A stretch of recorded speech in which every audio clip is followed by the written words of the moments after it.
Hello there, welcome to the Saroy channel, wherever you are in the world, and so much love to each and every one of you.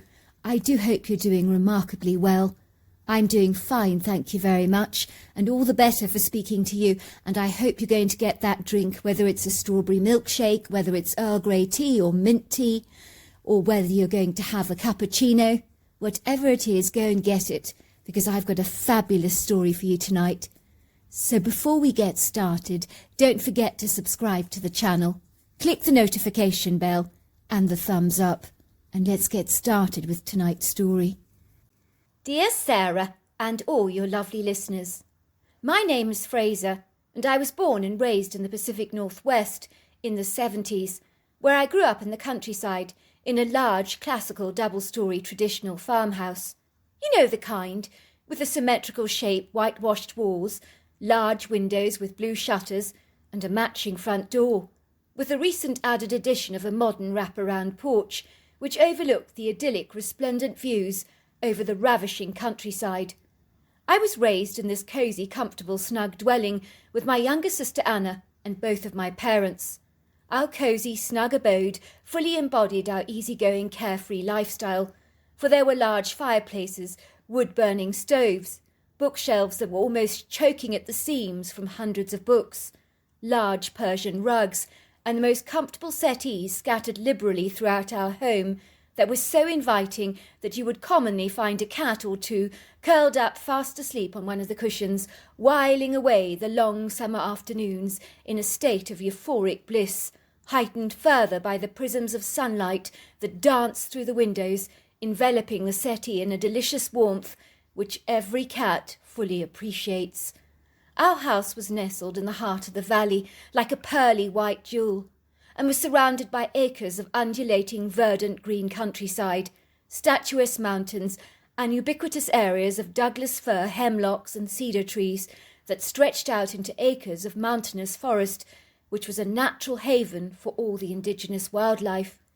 My mother made natural soaps for a living, scented with all kinds of fragrant essential oils, my most favourite being neroli, lemongrass, bergamot and lemon. All her soaps were distributed to select shops over North America and were in high demand, whilst my father was an excellent skilled tracker, marksman and hunter who offered courses for people who wanted to perfect their shooting techniques in target practice and so forth. My story that ultimately indirectly led to a remarkable Bigfoot encounter that impacted my family so dynamically that it literally transformed the entire course of our lives in ways we never envisaged possible, and happened in the early autumn of 1972. It all began one night when I was awoken to the ominous rumbling sounds of thunder, and I quickly climbed out of my cosy bed and scurried to close the open window, as a brisk northerly wind was blowing vigorously through my bedroom with an icy cold freshness which enveloped my room in the fresh scent of pine. My curtains were thrashing violently against the walls. I shivered with cold and briefly glanced out of the window and could see bright flashes of yellow lightning exploding across the sky like jagged vertical fireworks. All of a sudden the clouds burst open and the pitter-patter of rain increased in intensity, until it bucketed down forcefully, and it was raining cats and dogs, while the thunder boomed and crashed noisily, and I could hear the gurgling sound of water rushing out of the drain pipes with a fervent intensity. This was quite some storm. I sat up nervously in bed, with my hands grasped over my knees, and my terrified cat Munchkin dived under my duvet cover, burying herself beneath the sheets, while the lightning flashes lit up my bedroom for a moment like the flash from a camera, and then soon dissipated, to be followed by another discomposing crash of thunder that once again caused me to clutch my pearls. I felt slightly anxious, as booming storms could rattle my nerves. I promptly put the duvet cover over my head and cuddled up to Munchkin, who was trembling while her hair was standing on edge and her tail puffed up to double its size. "It's all right," I said, stroking her long fur tenderly, trying to reassure her. "The storm will soon pass." But my cat was not remotely calmed or comforted by this unsettling storm, and her round, frantic, saucer-like eyes revealed her terror. All of a sudden we heard these loud, crashing, portentous, inauspicious knocks that were so terrifying it sounded like the Grim Reaper was pounding at our door. 1, rap. 2, rap. 3, rap. It was a menacing, baleful sound that was infinitely more acrimonious and threatening than the thunder itself. I truly had deplorable, graphic, grotesque visions in my head of a foreboding pirate with a black bandana on his head and a black eye patch over his left eye, standing there in our doorway with a menacing, toothless grin and a jagged metal hook for his hand, waiting to wreak vengeance over our entire household. The very thought sent shivers down my spine and left a bitter, nasty taste on my tongue. I could hear this violent, sinister rapping sound 3 more times, thrashing against our door, and I was overcome with terror, and my flighty heart was pounding at 100 miles an hour. "Who the heck is that?" I could hear my father saying, getting out of his bed and putting on his striped gown and slippers. "And on a night like this, too." "I'm not sure you should answer it," piped my mother. "The way they're knocking has set my nerves on edge. Supposing it's the axe murderer." "Ha, ha, ha. You have a heightened imagination, love," my father said. "It's possibly someone with car trouble, stuck out on a country road, caught up in the storm. I can hardly turn my back on someone who needs our help, can I?" "Even so," said my mother, please be very careful. You do tend to be very trusting. Please watch your back." I heard muffled voices at the front door, and I reached for my dressing gown and immediately tiptoed down the staircase, as I was exceedingly curious as to what on earth was going on. I could hear the low drawl of male voices talking in serious, urgent tones that certainly got my attention aroused. I watched my father lead a mysterious, troubled-looking stranger into the living room, whilst he stoked up the fire and removed the man's drenched raincoat, placing it on the hook in the hall. He called out to my mother, "Sweetheart, please could you make some sweet hot chocolate for our guest? He's had a little bit of a fright." "Coming up," came my mother's voice, and I watched her run down the stairs, past me, stopping halfway down the stairs for a moment to tell me to go back to bed. "What are you doing up, Fraser?" she scolded. "Back to bed now." Taking no notice of my mother's futile commands, I crept down to the doorway and looked between the open crack, watching my father as he was still stoking up the flames of the fire and adding more wood to reactivate it, and the lazy flames began to intensify, and before long the fire was crackling away very happily in the hearth. "It's only autumn," he said to the man, "and it's so chilly out there. We're already having fires at night. I think it's going to be a very cold winter this year." "Well, it certainly doesn't help being caught out in that dreadful storm," said the man, who appeared to still be trembling. "I really hope you don't mind my intrusion." "Of course not," said my father. "What happened out there?" he asked. "Well, my wife and I were driving down the country road," said the man, "and it began to pour, and my wife Matilda saw a beautiful white poodle mix, completely drenched by the rain, looking miserable and terrified by the storm, and it was cowering under a tree in terror. My wife told me to stop the car, which of course I did, and then she got out of it and began to run towards the little dog, and the poor little mite got really scared and began to run away from my wife. I watched her running after it, and then she bolted under a tree, and in a trice the whole tree just lit up like a bright cocoon of light, and was struck by lightning, and all of a sudden my wife was flung off her feet onto the ground, and everything happened so quickly. It truly was like watching a horror movie unfold before my very eyes. It was quite dreadful, quite dreadful." "You are kidding," said my father, growing as white as a sheet. "You mean your wife was struck by lightning? Where is she now?" he asked. "She's not dead by any chance?" "I'm not sure, that's the problem. I don't know what happened to her," said the man. "It was exceedingly odd." All I know is the lightning hit the tree and my wife was flung over violently. And then I saw this monstrously huge creature that was covered in hair, with a human-like face, picking her up and running off with her in his arms. I quickly got out of my car and tried to run after him. He was gone from my sight. I mean, he moved so fast. I've got no idea what I should do. I managed to get the little dog into my car, and the poor thing is still there, terrified out of its life, and is cowering and recoiling under the seats. My mother, who'd been standing in the doorway, handed the man his hot cup of steaming chocolate, which he took from her hands very gratefully, although I could tell he was still shaking like a leaf, and appeared very troubled and distraught, which in the circumstances was exceedingly understandable.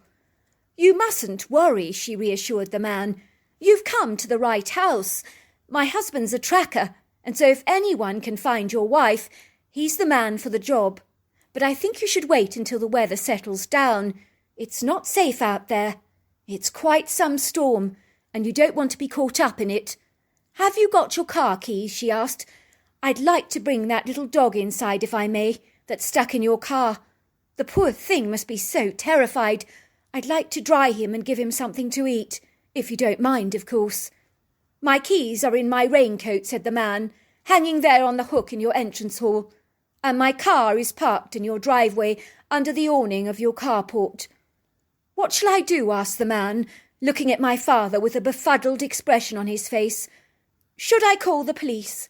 I'm not sure what course of action to take in a scenario like this, when my wife appears to have been snatched by an outlandish creature." "Absolutely not," said my father. "You don't call the police in a delicate situation like this. They could potentially mess up the trail of evidence that would ultimately lead to your wife. We cannot afford to let that happen. They're not trained to see things in the way that I can see them. You heard my wife. I am a qualified tracker, and I prefer to work on my own without any intervention. Tell me more about this wild animal you saw."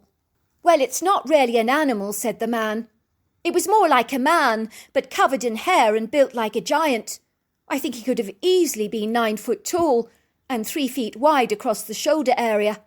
I know it sounds incongruous and outlandish and even unbelievable, but I'm not making any of this up." "I believe you," said my father.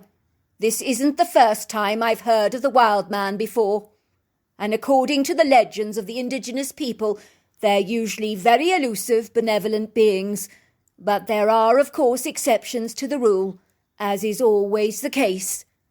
"What do you suppose he wants with my wife?" asked the man. "Why did he run away with her?" "I'm not sure," said my father. "The wild man could have been rescuing your wife, or he could have abducted her. There are stories from bygone days of wild men abducting women and children.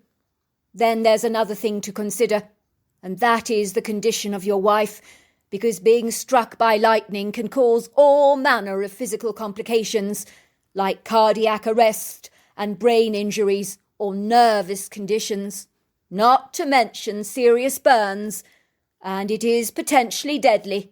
We must hope for the best and prepare for the worst. The only thing I can recommend now is to pray." The man drained his mug of chocolate and stared vacantly into space. "This is all so surreal," he said. "I feel as if I'm trapped in the middle of a horrendous nightmare, of which there seems no escape. I keep pinching myself to assure myself that I'm not actually dreaming." "I think you should stay at our home for a night or so," said my father, "as long as it takes until I find your wife. As soon as the storm lifts in the morning, I'll start tracking her down for you right away. But you need to get some good sleep," he said, ushering the man into one of our spare rooms that was always made up and ready and waiting for an unexpected guest. "But," stammered the man, "I need to find my wife." "Not in a storm like this, you don't," said my father. I could hear my mother in the kitchen blow-drying the little dog and talking to it gently. "Who's a pretty boy?" I heard her say. "I think I'm going to call you Cloudy, because you were found when the clouds burst. If you haven't got a home, You can live with us." I peeked into the kitchen and saw my mother fussing over the cutest dog that I've ever seen, and it seemed so affectionate and happy to be in the safety of our home. And by the doting expression in its eyes, it looked as if it had taken a huge shine to my mother, which wasn't surprising, as my mother had a natural way with animals. The following morning, and when I say morning, it was closer to lunchtime, but it was breakfast for us, as everybody had overslept, with of course the exception of my father, who'd been searching for Matilda since the morning had broken. I knew in my heart that if that woman was to be rescued, that my father was more likely to find her than anyone else.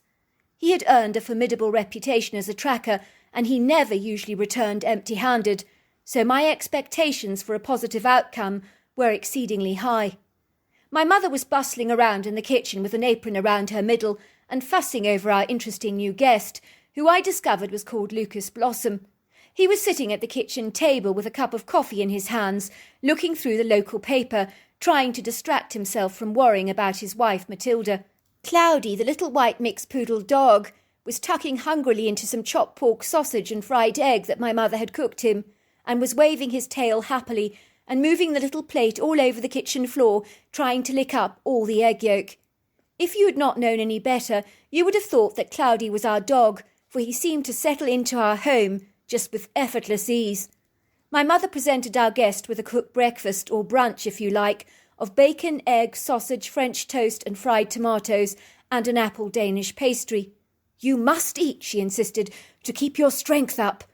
All of a sudden the kitchen door burst open abruptly, and my father was standing there with a pale-faced woman whose face was smeared with so much mud that her blue eyes almost pounced out at you from the earthy mask.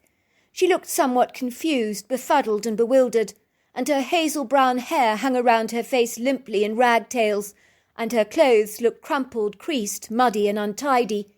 Not to put too fine a point on it, she looked a little like a drowned kitten that had been dragged through a hedge backwards. She was certainly a sight for sore eyes. "Matilda!" gasped the man, running towards his wife, his face transformed into a picture of rapturous joy. "You're alive! I can't believe it! I thought I'd lost you forever! I thought you were dead!"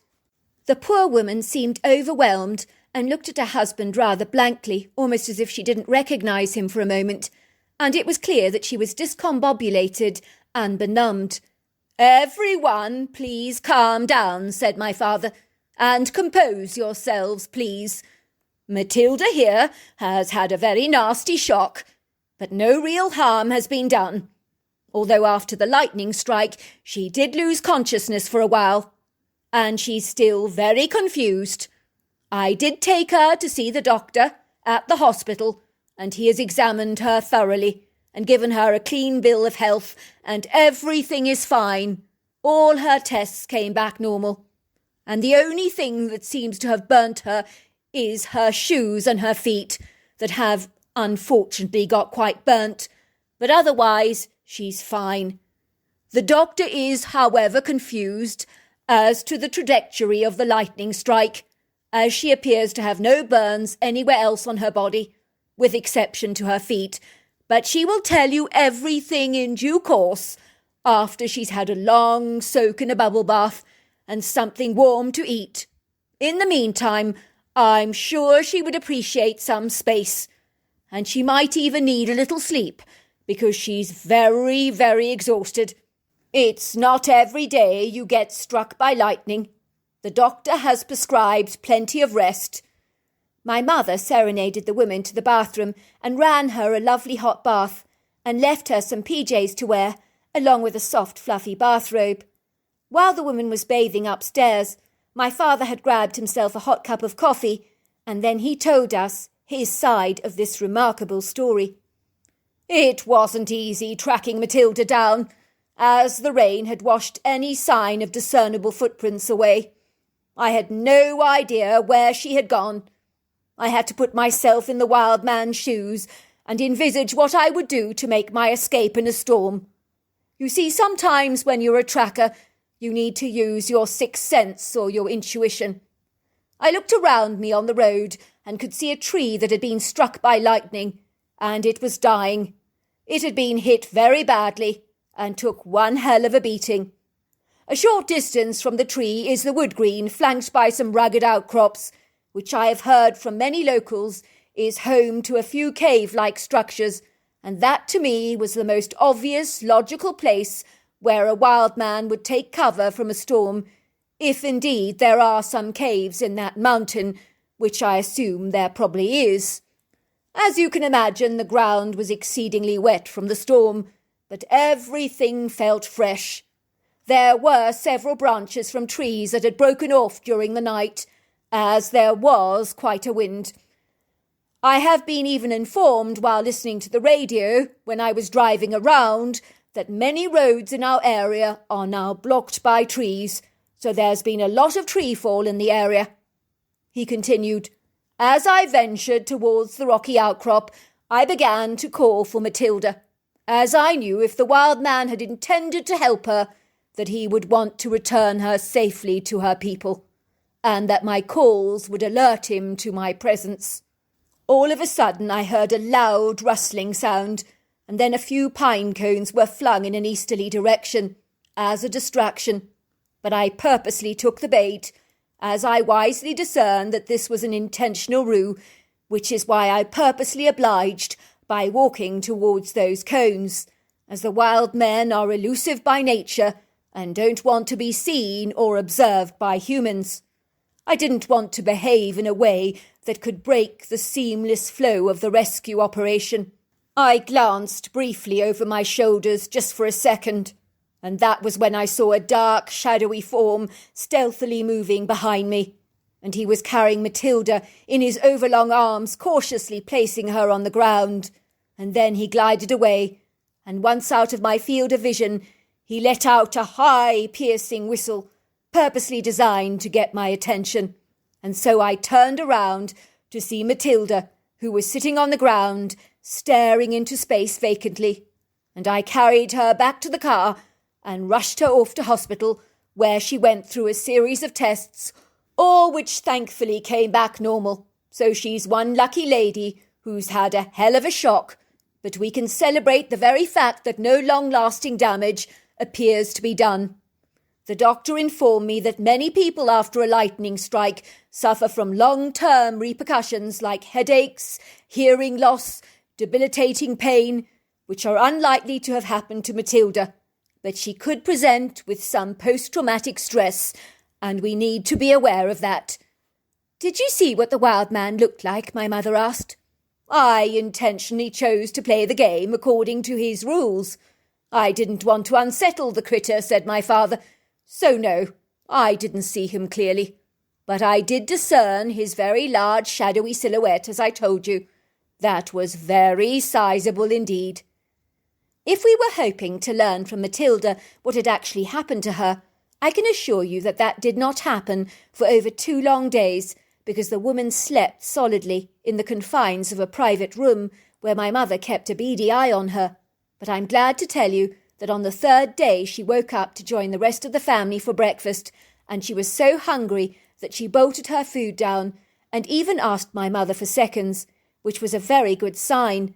And finally she told us her incredulous story, which in the 1970s left us completely dumbfounded and in wondrous awe.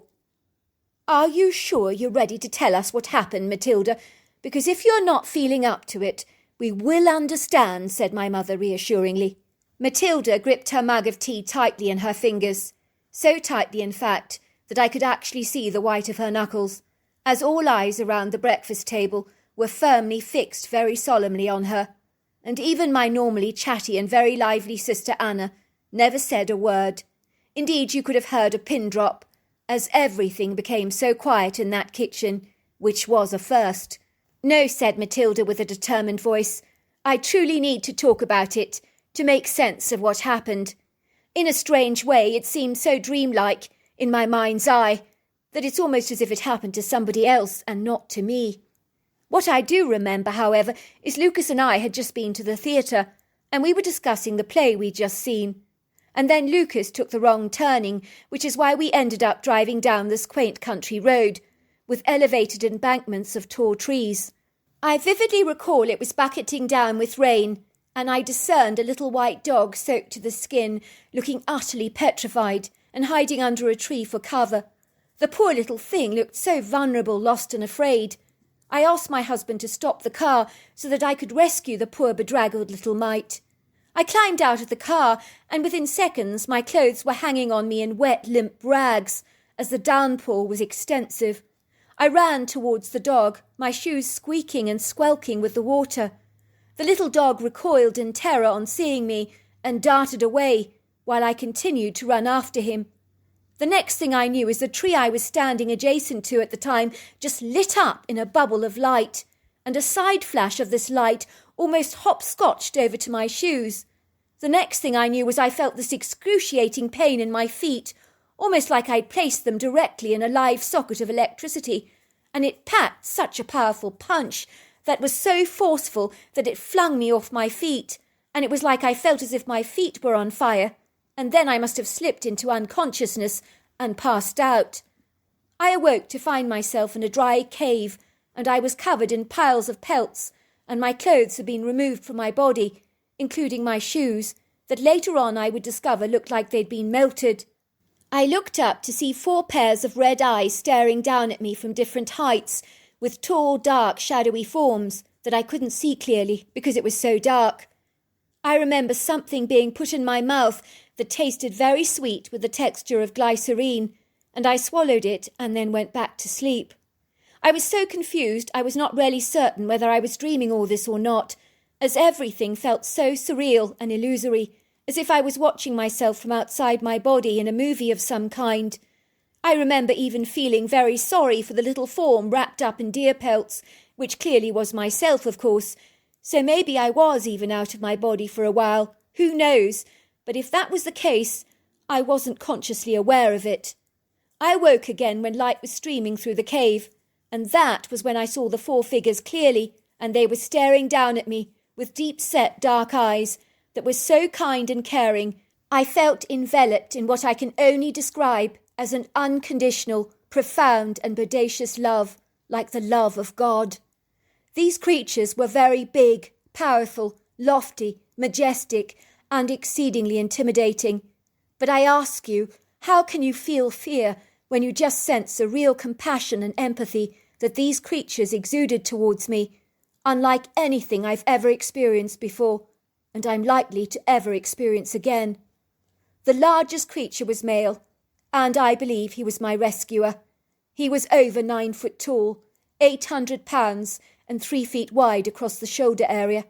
He possessed a gargantuan-sized barreled chest and very sinewy, lanky body that was shredded and muscular like a very elite athlete.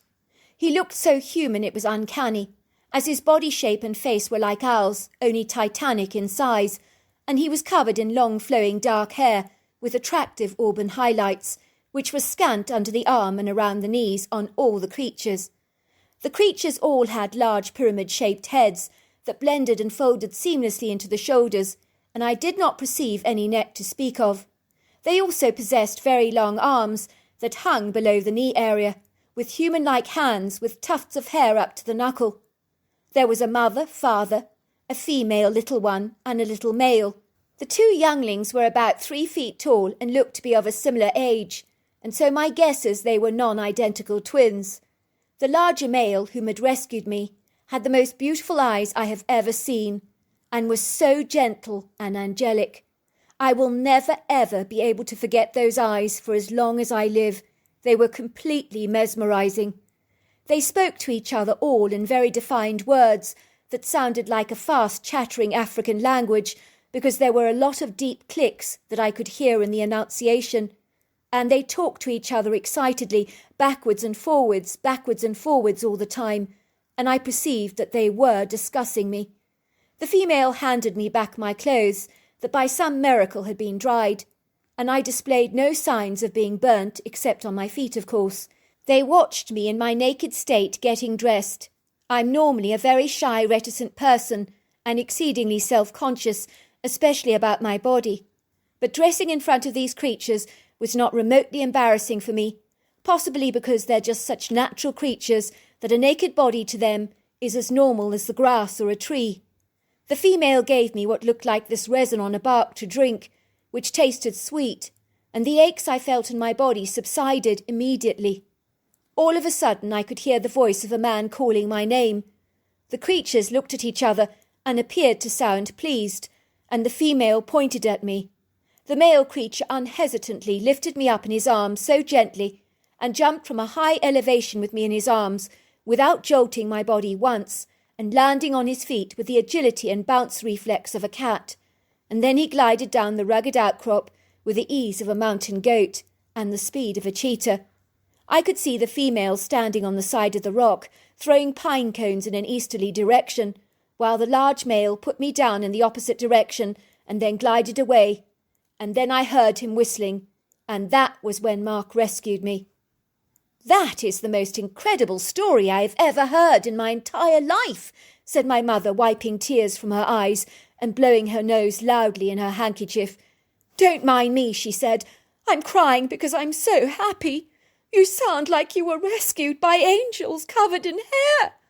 Who says that angels have to conform to the stereotypes of being white and covered with wings?